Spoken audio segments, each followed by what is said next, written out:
Bonjour à toutes et à tous, c'est Elsa, la présentatrice de votre émission préférée Ça commence aujourd'hui, qui passe tous les mardis soirs sur la 2. Alors aujourd'hui, on va parler des conduites addictives et pour cela, nous avons envoyé Anaïs, notre envoyée spéciale dans le sud, à Béziers, pour pouvoir récupérer le témoignage de Pascal, une ancienne infirmière en addictologie. Je vous laisse regarder. Donc nous nous retrouvons aujourd'hui dans la petite ville de Béziers afin d'interviewer une infirmière spécialisée en addictologie travaillant dans un XAPA. Bonjour Pascal. Et bonjour. J'ai cru comprendre que vous étiez spécialisée, vous êtes infirmière en secteur psychiatrique, c'est ça? Oui, c'est une formation d'infirmière du secteur psychiatrique. D'accord. Est-ce que vous pouvez nous en dire déjà un peu plus sur votre diplôme, du coup qui n'est pas commun? Alors, comment je sais pas, mais qui n'existe plus, ça c'est sûr, hein, on nous l'a enlevé, donc voilà.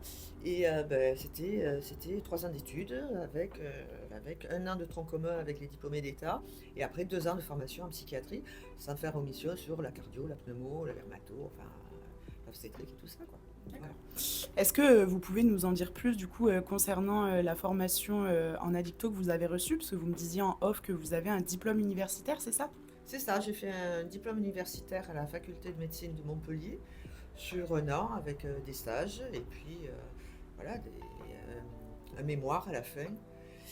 Et ça a duré 1 an, mais bon, je ne suis pas allée tous les jours pendant 1 an, hein. Ça, D'accord. Et, et donc, c'est ce que vous vouliez faire, la dictologie. Donc, il faut passer par ce diplôme ou pas obligatoirement? c'est pas une obligation, hein, c'est pas une obligation. C'est comme je faisais aussi dans le cadre de mon travail à Épisode, le XAPA de Béziers. Je faisais aussi de la tabacologie, je n'ai pas de DU de tabaco, mais je me suis formée avec des tabacologues, avec des infirmiers tabacologues aussi. Mais non, on n'est pas obligé, c'est un plus. Est-ce que vous pourriez nous préciser le champ ou le lieu d'exercice donc de l'infirmière en addictologie? Des XAPA qui sont publics, il y a des XAPA qui sont privés, et les XAPA publics, ce sont des XAPA hospitaliers. Donc on travaille à l'hôpital. Et puis on peut travailler aussi dans l'équipe ELSA, qui est une équipe de liaison, justement, qui traite les addictions.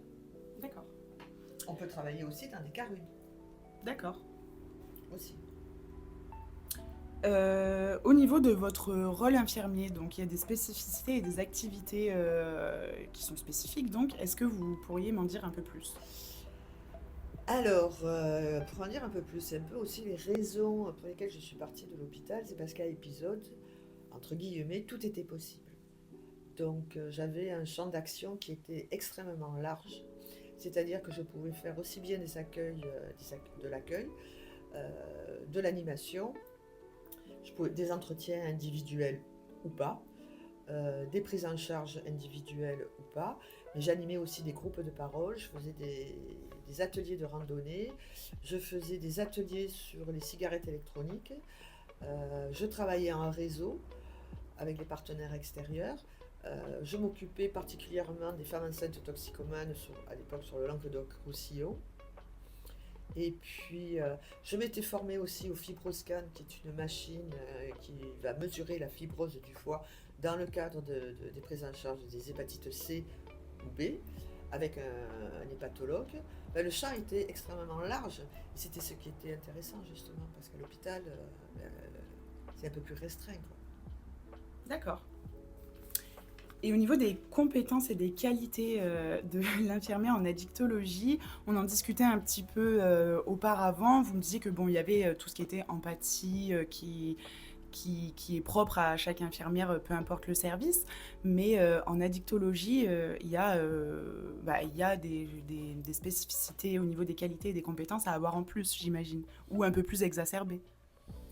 En fait, bon, déjà, oui, en tant qu'infirmière, s'il n'y a pas de l'empathie, s'il n'y a pas de la bienveillance, s'il n'y a pas de l'écoute, ça me semble un peu compliqué d'être infirmière.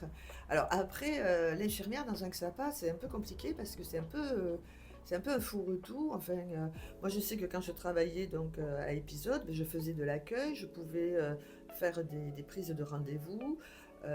Mais bon, il fallait que je travaille en réseau, il fallait que je fasse de la recherche, puisque j'ai énormément travaillé sur les femmes enceintes toxicomanes. Il fallait que je fasse le diagnostic infirmier, il fallait que j'oriente. Et après, au niveau technique, voilà, c'est une prise en charge globale. Chaque personne est unique. Donc, il faut vraiment le regarder dans sa globalité. Il faut savoir orienter, il faut savoir passer la main. Au niveau du cadre réglementaire, qu'est-ce que vous pourriez me dire? Je sais que c'est une question assez large. On pensait un petit peu à tout ce qui est traitement de substitution. Je sais que c'est réglementaire, c'est dans un coffre. C'est ça le BND. Voilà, enfin, il y a des spécificités. Est-ce que vous pouvez nous en dire un peu On n'a pas plus? intérêt de se tromper. On n'a pas intérêt de se tromper parce qu'alors, au niveau des papiers, c'est horrible. Alors, on fait des papiers et tout ça. Donc, il y a aussi la gestion du stock en plus, ça c'est spécifique à la dictologie. La gestion du stock qu'il faut envoyer donc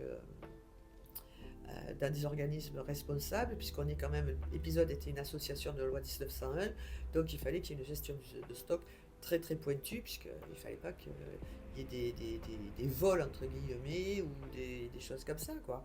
Donc gestion du stock, commande, et tout ça d'une manière totalement légale, en triple exemplaire, voilà, par des sites sécurisés via Internet. D'accord. Vous me parliez des éducateurs spécialisés. Est-ce que vous pouvez me parler des différents acteurs ou soignants qui travaillaient en collaboration avec vous? Ah oui. Alors, Oxapa épisode à Béziers, il y avait donc des médecins généralistes ayant une capacité en addictologie ou pas. Après, il y avait des psychologues cliniciennes, il y avait des éducateurs spécialisés, pas de moniteurs éducateurs, on a toujours refusé de prendre des moniteurs éducateurs, un assistant social, et parce que bon, il y a pas mal de dossiers à monter. Donc médecins, psycho, éducateurs, infirmiers. On avait la chance d'avoir un médecin hépatologue pour les prises en charge des hépatites C. Et on avait un psychiatre aussi qui venait une matinée par mois. Parce que comme je le disais, il y a souvent des comorbidités psychiatriques. Eh ben, merci beaucoup d'avoir répondu à nos questions, c'est très gentil. Est-ce que vous avez un dernier mot à passer à nos téléspectateurs ou vos futurs peut-être collègues qui seront diplômés d'ici peu et qui voudraient travailler en addictologie peut-être?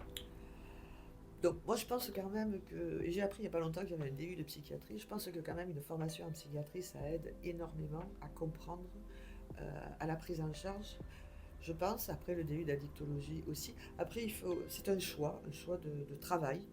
Euh, si on ne le sent pas, mais je le disais aux infirmières que je pouvais rencontrer à l'hôpital, si vous ne sentez pas de le prendre ou de la prendre en charge, ne le faites pas, passez la main.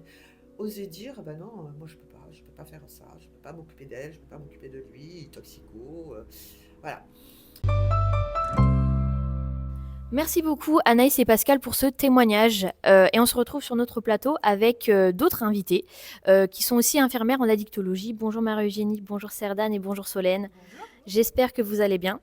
Alors aujourd'hui, on va plutôt parler avec vous du concept de collaboration en addictologie, qui est un concept important. Et ma première question, elle se tourne vers vous, Marie-Eugénie. Est-ce que vous pouvez me donner les types d'activités qui sont faites en collaboration avec les différents professionnels et leur intérêt, s'il vous plaît? Oui, bien sûr. Alors, tout départ, on mène des entretiens en binôme, que ce soit avec l'infirmier, le psychologue, le psychiatre ou les assistants sociaux. Donc ça va nous permettre de prendre le patient en charge dans la globalité, de pouvoir mener à bien un projet de soins qui soit cohérent, en fait, avec le patient. Par la suite, on va pouvoir les orienter donc, vers différentes structures, vers différents professionnels, donc les assistants sociaux, des centres médicaux, qui vont leur permettre de mettre à bien leurs démarches, donc que ce soit des démarches administratives, les droits du patient, pour assurer une meilleure continuité en fait, des soins et pour mettre à bout en fait, le projet de soins qui était initial. D'accord, je vois. Et Serdane, est-ce que vous avez d'autres activités en collaboration à rajouter à ce qu'a dit Marie-Eugénie? Oui, bien sûr. Donc, il y a l'éducation thérapeutique. Donc, en fait, l'éducation thérapeutique, ça va être des séances où on va permettre d'éduquer le patient, donc principalement sur sa consommation, donc pour qu'il puisse consommer de manière plus hygiénique, afin d'éviter toute pathologie secondaire. Et aussi lui expliquer des mesures hygiéno-diététiques pour son quotidien, tout simplement. Donc ces séances peuvent se faire en collaboration du coup avec le médecin, l'infirmière, des psychologues, tout ça. D'accord, merci beaucoup. Et du coup, pour pouvoir faire ces activités en collaboration, est-ce que vous utilisez des outils pour pouvoir travailler ensemble avec les différents professionnels?